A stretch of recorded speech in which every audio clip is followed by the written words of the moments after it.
El libro de Jonás nos presenta una magnífica imagen de lo que es la misericordia y la gracia de Dios. El amor de Dios se extiende a todas las naciones y ese corazón evangelístico, ese corazón misionero que late desde el trono de la gracia de Dios, es visto en este maravilloso libro de Jonás. Jonás había sido comisionado por Dios para ir a Nínive, que era la epítome del paganismo del momento. ¿A qué tenía que hacer ahí? Bueno, llevar un mensaje de condenación sobre su maldad. Llevar un mensaje que buscara el arrepentimiento y ofrecer el perdón divino para que eviten el juicio que se cernía sobre sus cabezas. Y en el mensaje que veremos hoy, titulado Tormenta, Terror, Tristeza, veremos cómo Dios responde a la rebeldía y la desobediencia de Jonás. Y cómo esta reacción divina tiene implicancias en Jonás y en los otros personajes involucrados en este primer capítulo. Permítanme que les lea los dos versículos que estaremos estudiando en esta tarde, y son los versículos 4 y 5 del capítulo 1 de Jonás. Pero el Señor desató sobre el mar un fuerte viento, y hubo una tempestad tan grande en el mar que el barco estuvo a punto de romperse. Los marineros tuvieron miedo y cada uno clamaba a su Dios. Y arrojaron al mar la carga que estaba en el barco para aligerarlo. Pero Jonás había bajado a la bodega del barco, se había acostado y dormía profundamente. Conforme continuamos con nuestro estudio, hoy veremos las acciones de tres protagonistas de la historia. Dios, mostrándonos su reacción frente a la desobediencia de Jonás, de que no quería cumplir con la gran comisión que Dios le había otorgado. Luego vamos a ver a los marineros, que en un sentido representan a los perdidos, representan al mundo, ellos que aparentemente han sido accidentalmente atrapados en esta historia. Y luego vemos a Jonás, que en un sentido representa a los cristianos desobedientes, representa a la iglesia, nos representa muchas veces y tristemente a algunos de nosotros. Luego veremos también que hay tres acciones. Una de estas acciones es una acción soberana y autoritativa de Dios que ante la desobediencia del profeta trae la tormenta. Vemos tres acciones. De esas tres acciones, dos son reacciones. Una, la de los marineros, que ante el poder divino en acción, reaccionan con terror. Y la otra de estas tres acciones es la reacción de Jonás, que ante su propia desobediencia solo le queda cosechar la tristeza de las semillas de la desobediencia. Tormenta, terror, tristeza.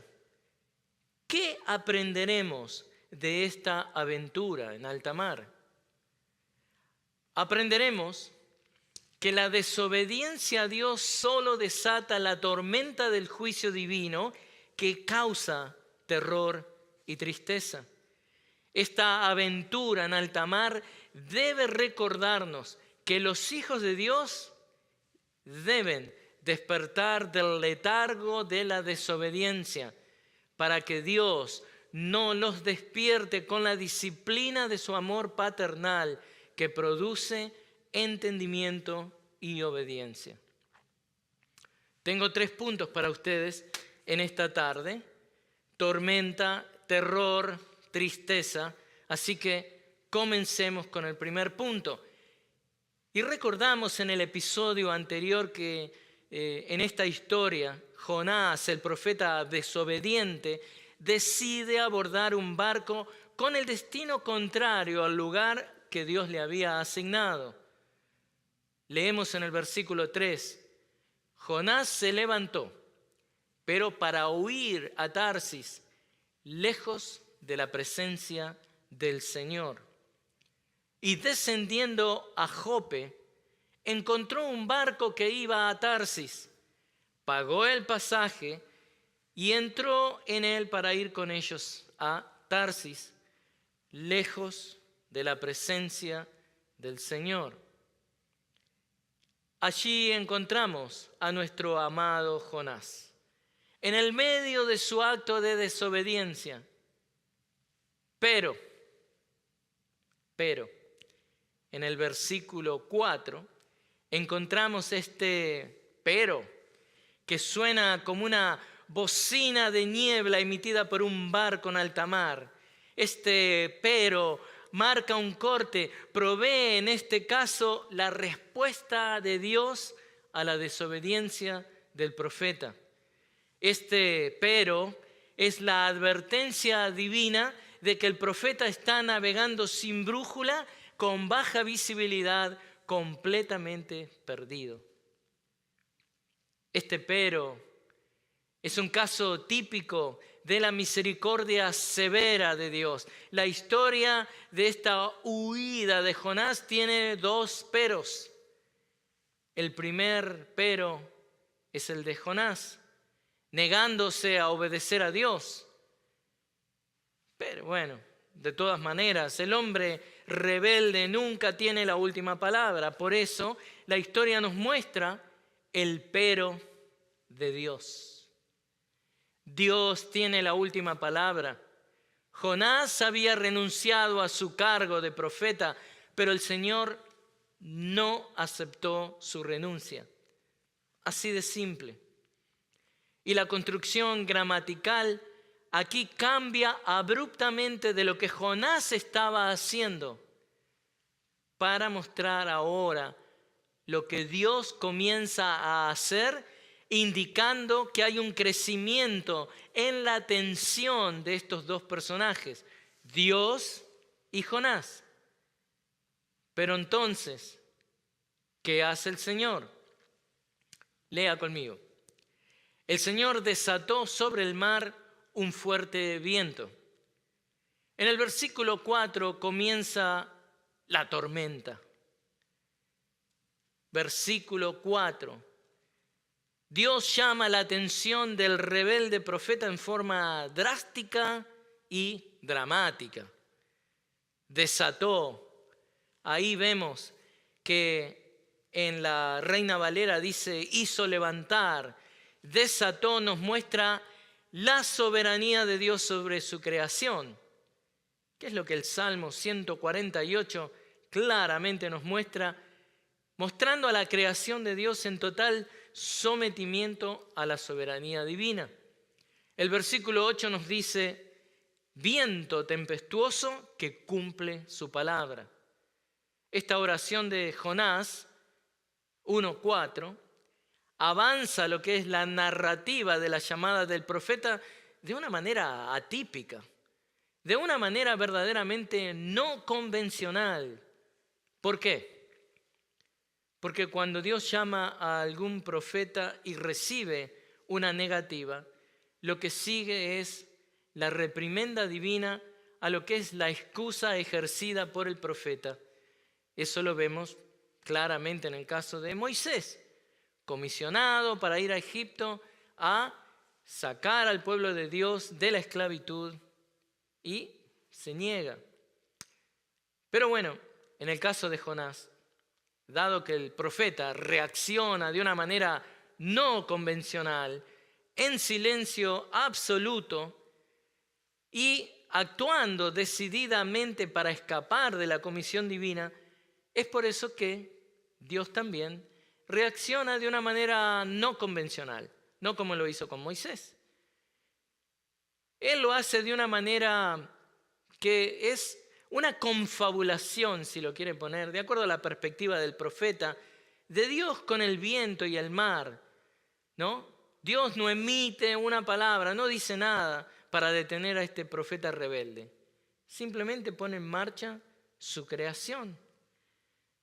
Y esto nos hace pensar, esto nos invita a considerar que cuando nosotros nos queremos hacer los distraídos y alejarnos de Dios, de lo que es la obediencia a Dios, Dios sin decir palabra, Dios tal vez se quede callado, pero no va a dejar de hacer algo.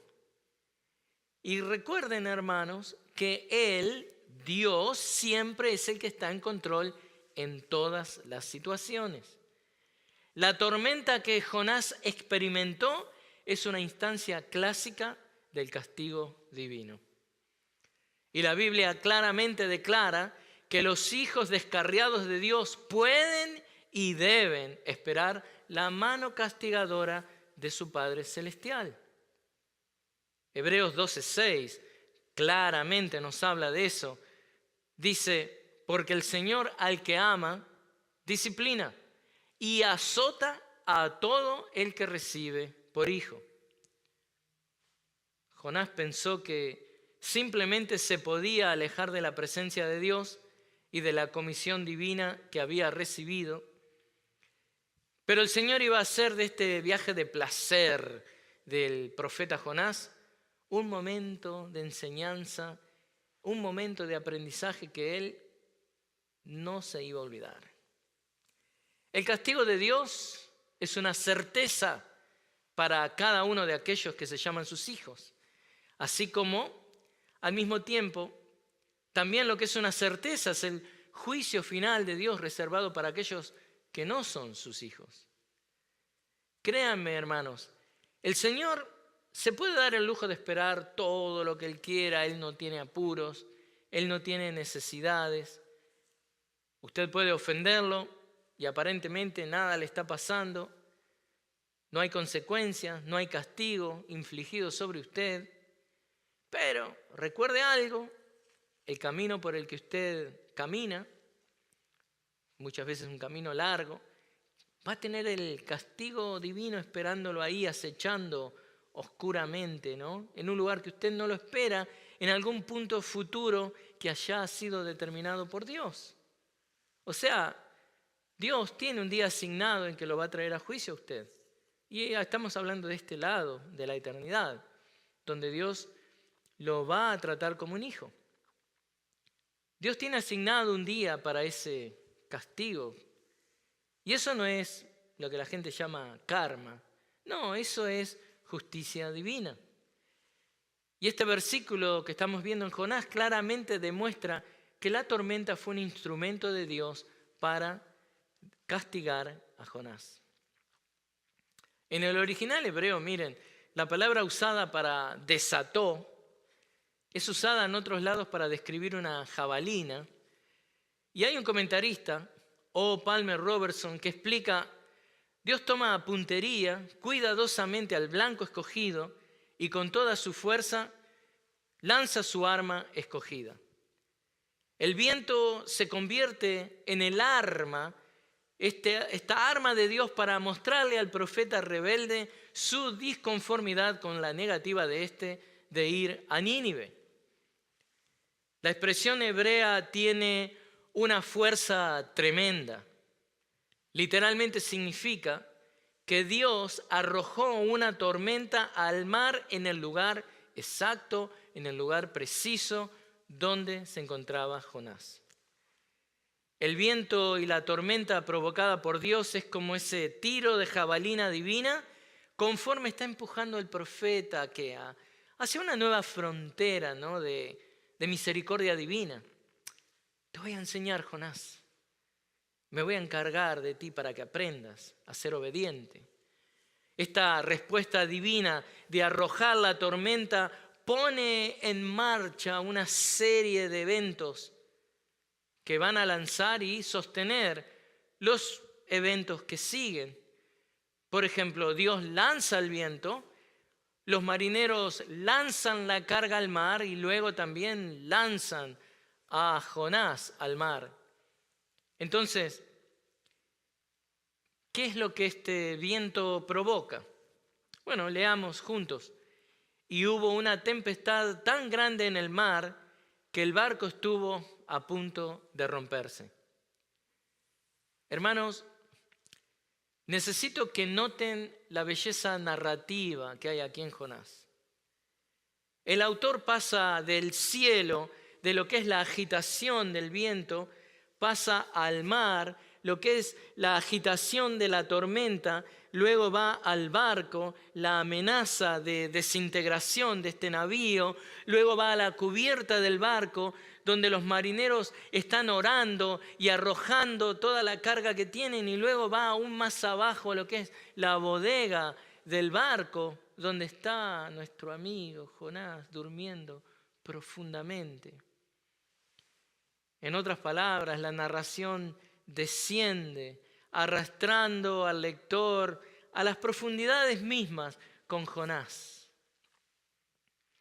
Esta tempestad tan grande la podríamos comparar con la famosa tormenta perfecta que Estados Unidos experimentó hace 32 años. Y es bueno pensar en esto porque a veces nos olvidamos de que la tormenta que describe Jonás fue una tormenta real, pero a veces nos ayuda a pensar en las tormentas reales que han ocurrido más recientemente, para que podamos entender el carácter especial y feroz de esta tormenta narrada en Jonás, ¿no? Entonces, esta tormenta claramente deja en evidencia que Dios está detrás de ella, al punto de que estos experimentados marineros paganos entendieron rápidamente que Dios estaba detrás de esa tormenta. Ellos estaban enfrentando una tormenta especial. Estos marineros podían apreciar que había una fuerza especial que estaba detrás de la tormenta, en este caso una persona especial, Dios.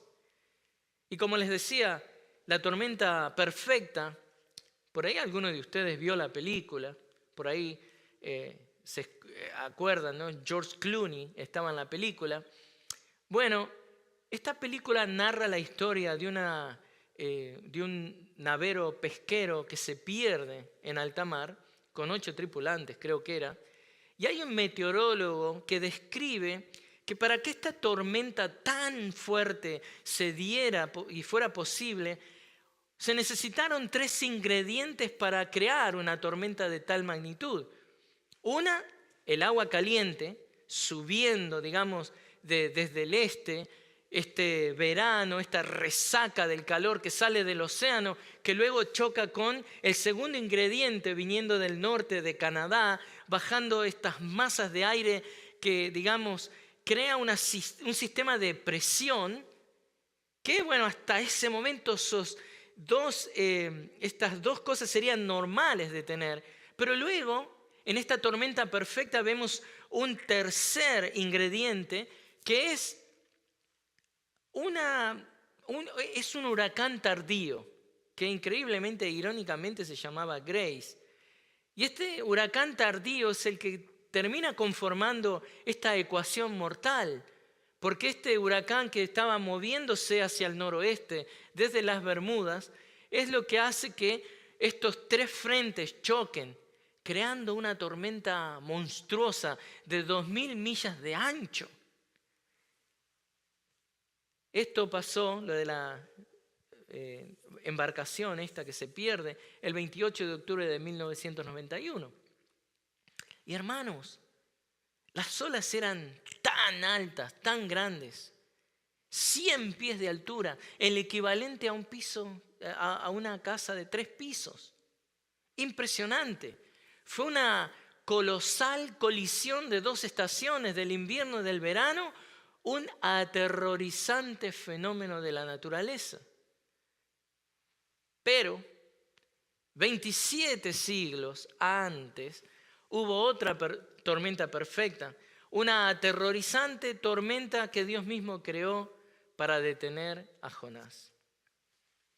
En esta ocasión no fue la colisión del invierno con el verano, fue la colisión de 2 voluntades, la voluntad de Dios y la voluntad de Jonás. Pero observemos que también en este versículo, así como a través de todo el libro de Jonás, hay una expresión que el autor está usando y es la expresión tan grande.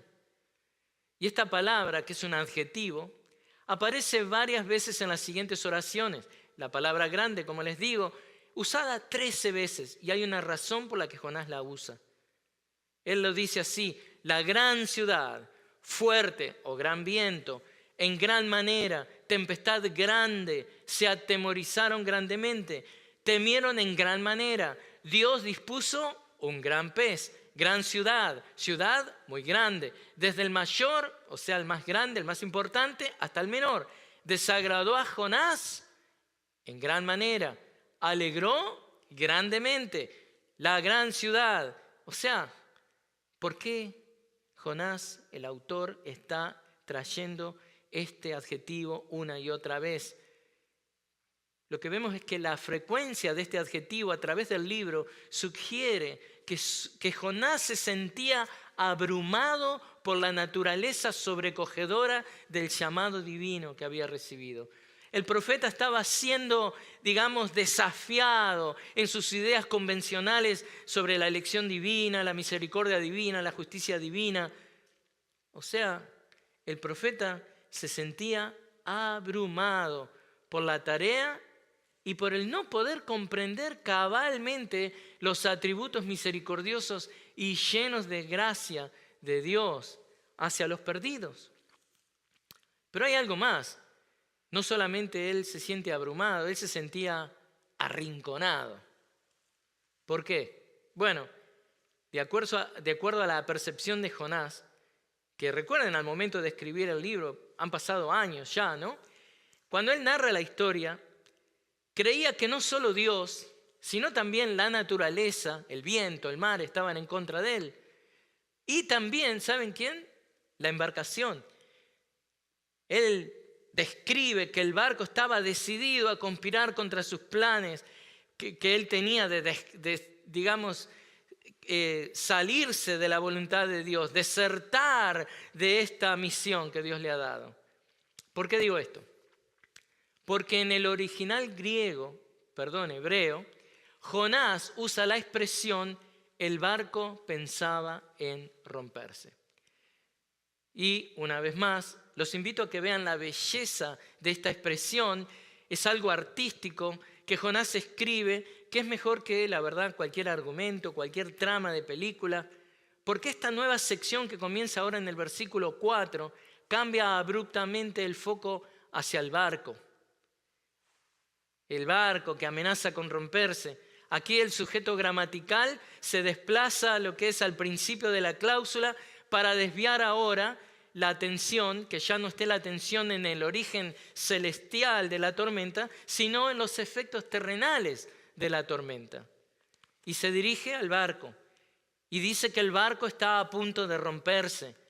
Y el barco es presentado como una persona que piensa en romperse. Es como que el barco toma en cuenta la gravedad de la situación y dice y decide terminar con este sufrimiento de una vez y para siempre por su propia cuenta. Y bueno, luego vemos que Jonás intenta hacer lo mismo, pero Dios no permite que el barco se rompa. Es como que aún el barco está decidido a no seguir los planes de Dios, se podría decir, pero aún así Dios se muestra en control absoluto de la situación.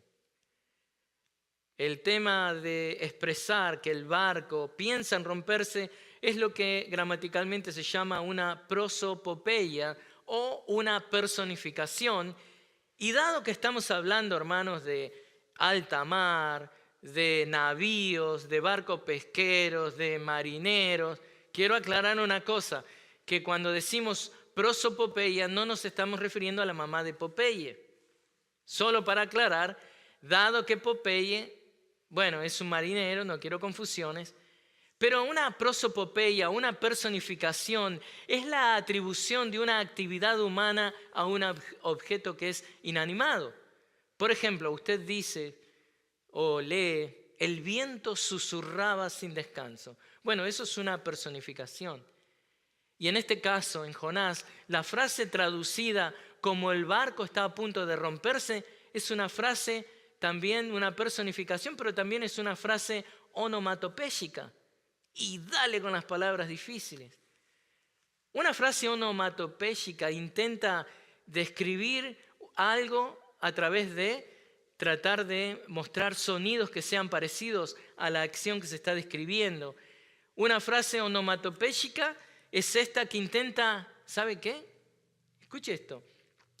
Captar los sonidos de los tablones del barco al crujir torturados por las aguas embravecidas. Por eso, para apoyar esta idea artísticamente, Jonás, el autor del libro, al final del versículo 4, usa una expresión que suena como las olas chocando contra el navío. Y en hebreo es así: Hishebach lehishaber, Hishebach lehishaber, Hishebach lehishaber. Y esta asonancia se une estas dos palabras para subrayar tanto el sonido como la importancia del acontecimiento. Y esto es hermoso, hermanos.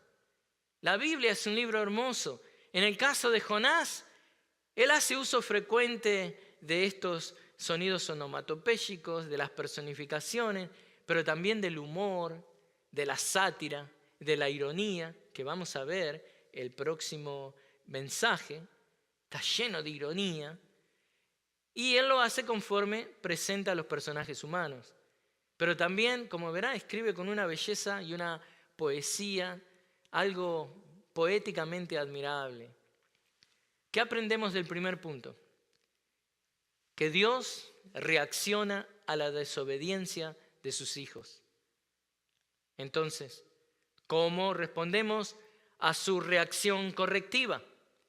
Bueno, el versículo 5 nos muestra la respuesta a la tormenta de parte de los marineros y de Jonás. Primeramente vemos la respuesta a esta tormenta de juicio divino, cómo reaccionan los marineros. Y este es el punto 2. Reaccionan con terror. Así que la tormenta es enviada por Dios y causa terror en los desprevenidos marineros. Y comenzando, hermanos, con el versículo 5, vemos que este versículo contiene 6 oraciones independientes. Hay 3 oraciones primero que están yuxtapuestas o contiguas con otras 3 oraciones que son subsecuentes, que tienen que ver con la actividad, o mejor dicho, la inactividad de Jonás. Y en este versículo, ahora el orden gramatical sugiere que Jonás es exhibido como el personaje más importante a considerar en esta escena. Si bien los marineros juegan un rol importante, este rol es secundario. El protagonista es Jonás, el profeta rebelde. Pero los aterrorizados son los marineros. ¿Cuál fue la respuesta de los marineros? Temieron por sus vidas, oraron a sus dioses y se pusieron en acción. Estos experimentados marineros están aterrorizados. Y bien hacen porque se dan cuenta que esta tormenta es traída por Dios. Terror debe ser la reacción natural del pecador que se enfrenta a el juicio divino. Terror es la reacción natural del pecador que se enfrenta ante la presencia de Dios. Hebreos 10:31 nos dice: horrenda cosa es caer en las manos de Dios vivo. Y el versículo 5 de Jonás, capítulo 1, nos dice que los marineros tuvieron miedo. Y entonces, ¿qué hicieron? Continuamos leyendo. Y cada uno clamaba a su Dios.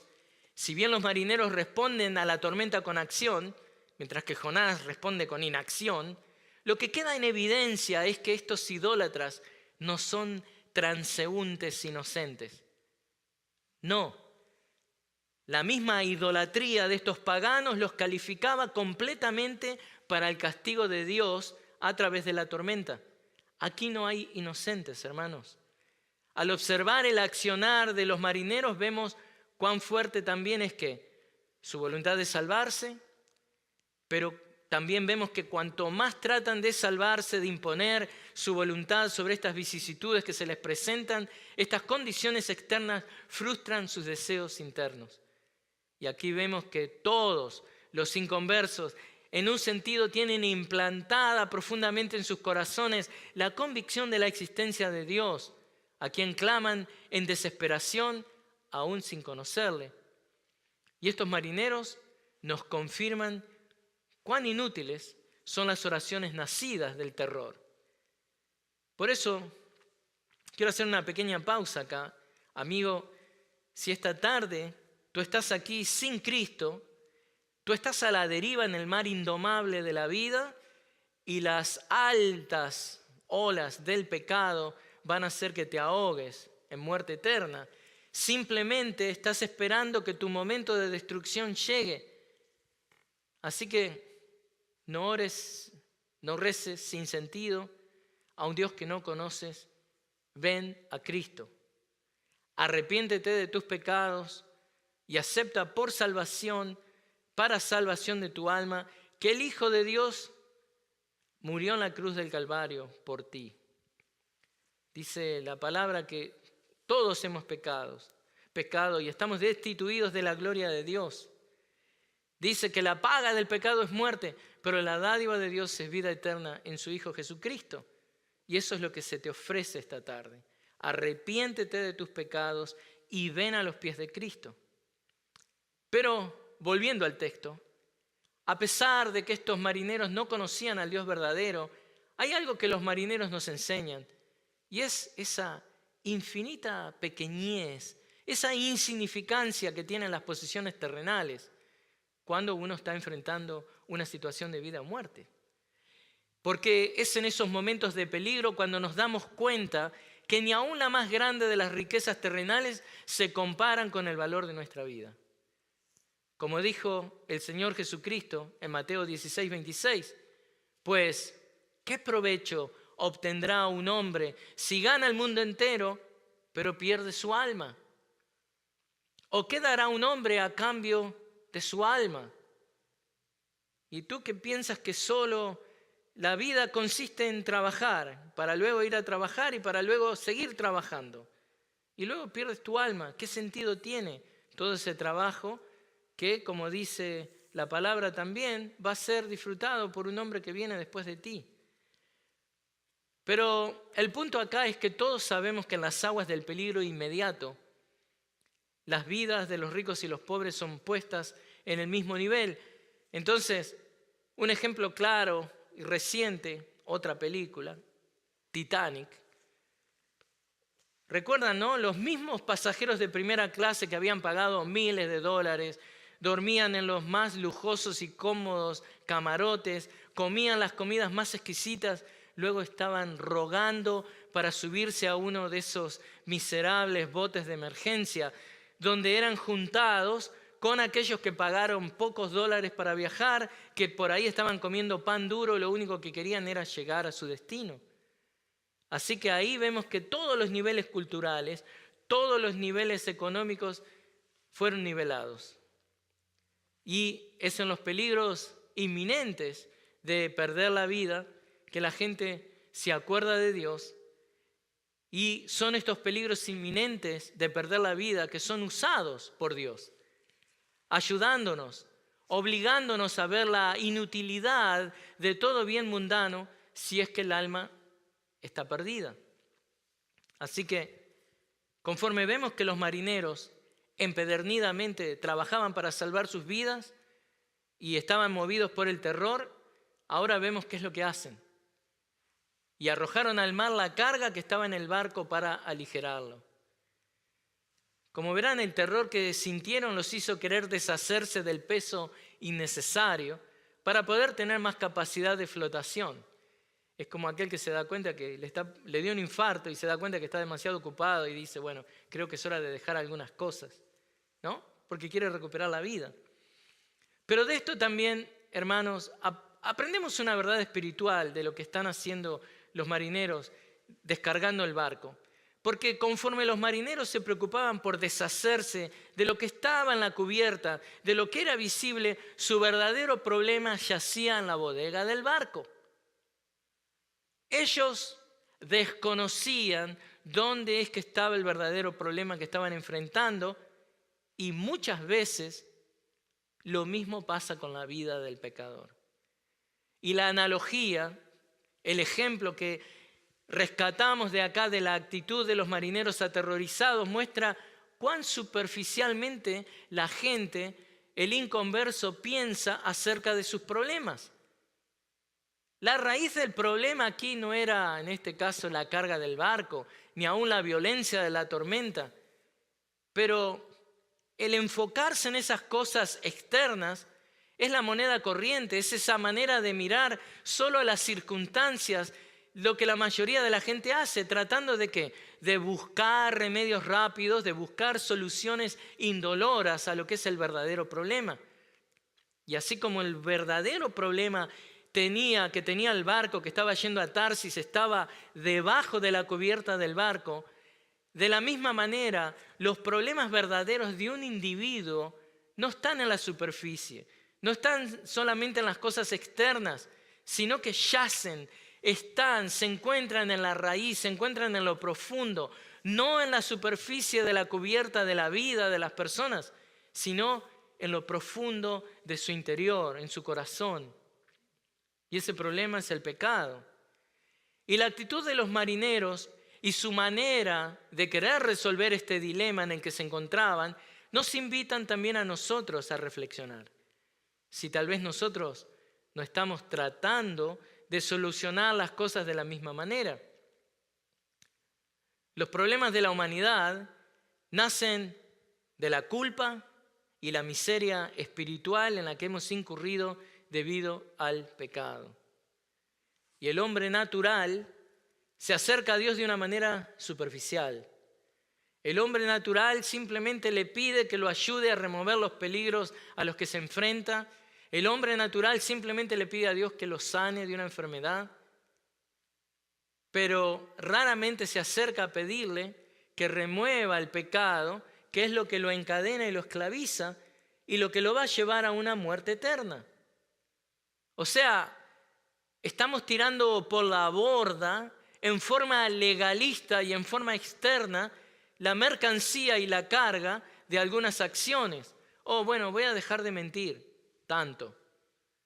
Voy a dejar de robar. Está bien que haga eso. Pero el problema está en el corazón. Por ahí usted deja de robar, pero es una persona egoísta, es un tacaño que no da. Y el corazón del redimido de Dios es un corazón que da.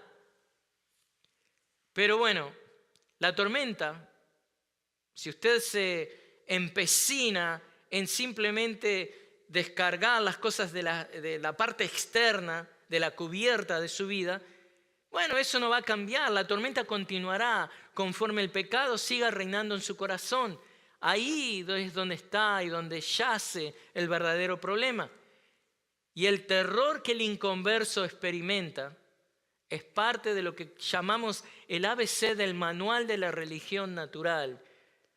Los inconversos están conscientes de la existencia de Dios, pero no son conscientes de su pecado, que es la ofensa que los separa de Dios.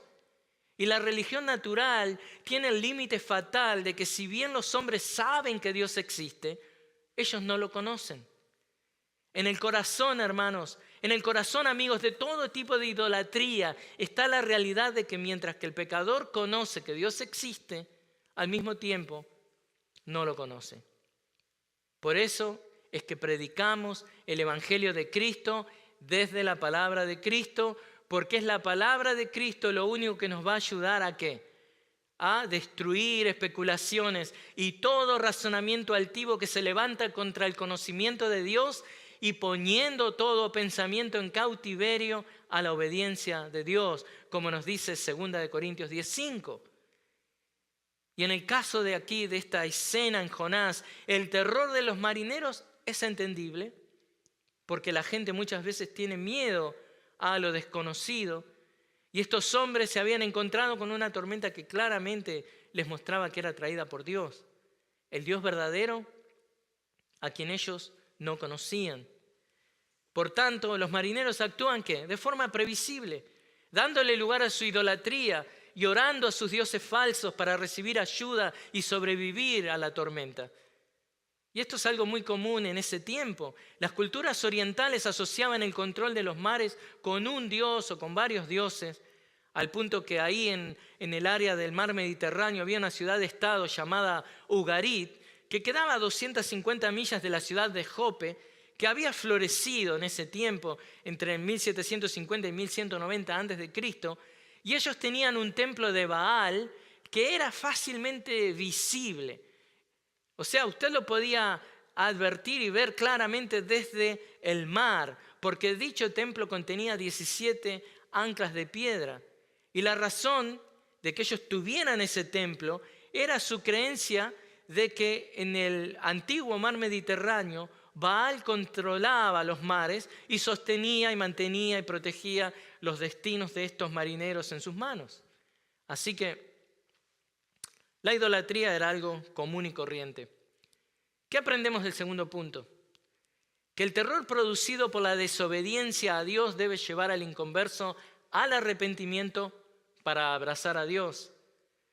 ¿Y cómo debe responder el creyente ante esta reacción correctiva de Dios? Bueno, esa es la segunda parte del versículo 5 que nos muestra la respuesta a la tormenta de parte de Jonás. Pero mientras que los marineros estaban consumidos con el terror, el final del versículo 5 nos muestra ¿qué? La tristeza. Y este es el tercer punto, hay tristeza acá. Esta tristeza es percibida por la información que Jonás mismo nos provee de la condición en la que él estaba. La tristeza es vista en la realidad de que si bien los marineros, como ya dijimos, eran pecadores idólatras que merecían la condenación inmediata de Dios, este castigo y esta pérdida de vida iba a llegar producto de la culpa de Jonás. Lo que aprendemos de este hecho es la actitud egoísta del profeta, que esto también está afectando emocionalmente al profeta. Porque él sabe que cuando la justicia divina de corrección es dirigida hacia una persona en forma específica, hay otros que terminan padeciendo en forma secundaria. Dios muchas veces castiga el pecado de alguien y en el medio de este evento muchos otros sufren las consecuencias, aún sin haber sido los destinatarios primarios del juicio que Dios está intentando, que Dios está impartiendo. Esto, por ejemplo, se explica claramente al entender de ¿qué dice la palabra? Todos hemos pecado, todos merecemos la muerte. O sea, Dios puede ajusticiar a cualquier pecador en cualquier momento. Y hay que aclarar acá en este punto que Dios siempre es justo de ejecutar y traer juicio a quien quiera en el momento que quiera. El hecho de que Dios castigue el pecado de alguien en forma especial y en el proceso haya otros implicados que paguen los platos rotos, esto no acusa a Dios de injusticia, sino que simplemente lo que está pasando es que conforme Dios ejecuta justicia sobre uno, los que están rodeándolo también están sufriendo la retribución merecida a su estilo de vida, a su pecado. Les voy a dar un ejemplo de lo que estoy hablando. Imaginen que Armando Iglesias, él va a la iglesia, ha ido a la iglesia siempre, pero hace años que viene viviendo una doble vida y viene participando de la Santa Cena de una manera que es totalmente irrespetuosa, inaceptable. Es una forma de pecado que él no se ha arrepentido y sigue participando. Y la palabra del Señor claramente nos advierte de que Dios se puede llevar a alguien. Y bueno, el Señor decreta de que, dado que Armando Iglesias no se arrepiente y sigue participando de una manera así ofensiva a Dios de la Santa Cena, el Señor dice, bueno, te traigo conmigo a gloria para que dejes de mancillar mi nombre. Y un día a la mañana, soleada, muy lindo todo, Armando Iglesias va con su hipocresía, la esposa se llamaba Hipocresía, y van hacia la iglesia y de golpe le da un infarto. Y ahí Armando Iglesias, Hipocresía y toda su familia y otros más con los que chocan de frente mueren. 10 personas murieron. El punto acá es que debido al juicio traído por Dios sobre Armando Iglesias, muere su familia, mueren otros involucrados. Así que el juicio de Dios sobre el cristiano desobediente trae juicio también sobre otros pecadores involucrados. Y a veces, hermanos, somos los responsables de que eso suceda. A veces también somos responsables de que Dios no bendiga a nuestras familias y nuestra familia padece indirectamente por nuestro pecado. Y bueno, un caso en el Antiguo Testamento, Acán, termina muriendo él y toda su familia por desobedecer a Dios. Y Acán no es que era una persona así muy conocida, o sea, era así un padre de familia, pero no era un profeta conocido como Jonás. Así que si él no pasó desapercibido, ¿cuánto más no va a ser castigado un profeta como Jonás por tan gravoso pecado? Pero lo que comunica también tristeza en esta escena del profeta es descrita con otra frase pintoresca. Otra expresión muy pintoresca y significativa es cuando se describe la acción de Jonás de descender o ir al fondo de la bodega del barco. Hay una palabra que se llama yarquete, que casi siempre significa lo que es el submundo, los mundos bajos, la extremidad de la experiencia mortal en la tumba. Y la parte más profunda del barco puede servir mismo como la imagen para representar al Seol, donde el profeta iba a ir, presagiando aún lo que es la experiencia cercana a la muerte que Jonás iba a experimentar dentro de poco en el mar. Pero hay otra palabra importante en este punto para describir este evento, y se da con una palabra, que es la palabra jasepina, que miren lo que describe. Describe a la bóveda del barco. Esta palabra describe y viene de una raíz verbal que significa cubrir. Y miren qué hermoso lo que Jonás hace. Años más tarde, con un sinceramiento impresionante, queriendo mostrar su pecado. Él quiere mostrar, ¿no?, de que él quiere describir en primer lugar lo que es la parte cerrada y cubierta del barco, que está debajo del barco, y él mismo lo que está haciendo es clarificar su localización en ese momento. Jonás mismo quiere que quede claro dónde es que él estaba. Él estaba en el lugar más escondido del barco, a modo de escapar de la realidad y seguir sumergido en su sueño rebelde de escapar de la comisión divina.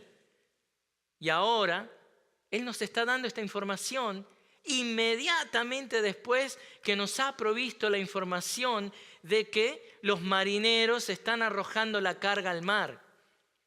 Entonces lo que él está haciendo es ayudándonos a entender, a inferir que en el proceso de que estos marineros están arrojando las cosas al mar, en el proceso de alivianar el barco es que ellos encuentran a Jonás durmiendo profundamente, removido completamente de la realidad de la crisis que estos marineros están enfrentando, tratando de salvar sus vidas, batallando en contra de esta intensa tormenta.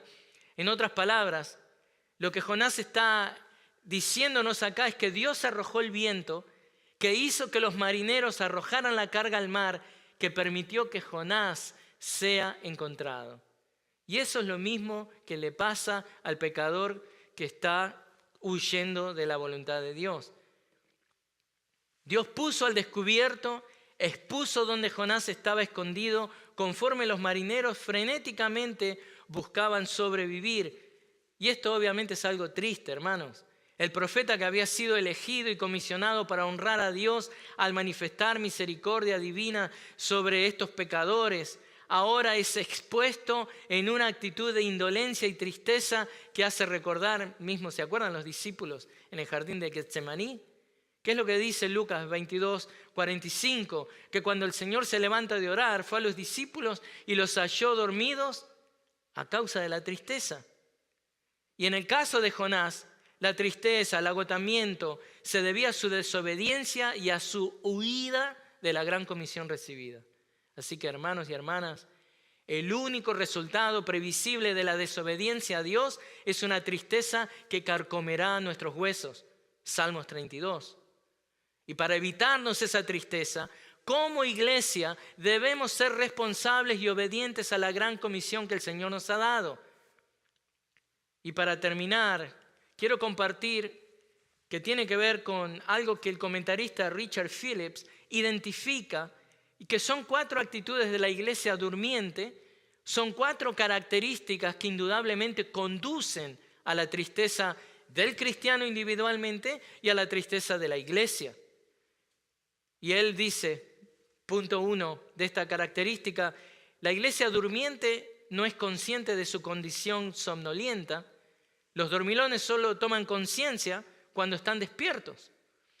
Y otra característica, la número 2, que él dice que de la misma manera que en los sueños las personas hacen cosas que nunca harían despiertos, así también la iglesia durmiente incurre en conductas que están fuera de línea con la vida piadosa enseñada en la palabra de Dios.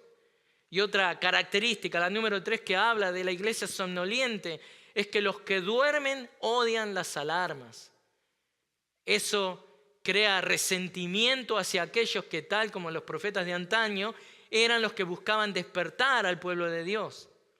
Y la cuarta característica que Phillips nos marca, y que es tristeza, es que de la misma manera que Jonás durmiendo en el barco, los cristianos durmientes no oran ni predican la palabra con los inconversos. Y una iglesia, hermanos, que no ora, está dando la señal de que está dormida y en riesgo de resbalar. Cuando Dios envía una tormenta despertadora, en un sentido no deja de ser una señal de misericordia divina. Entonces, ¿qué aprendemos del tercer punto? Que la aventura en el alta mar de Jonás debe recordarnos a los hijos de Dios que los hijos de Dios deben despertar del letargo de la desobediencia. Así que vamos a concluir esto. Si en estos momentos tú estás recibiendo la tormenta de juicio divino por tu desobediencia, no dejes que el terror te paralice para seguir pecando, sino que corre a Dios, acércate a Dios. No persistas en tu desobediencia, porque eso engendra más tristeza y eso engendra más desobediencia.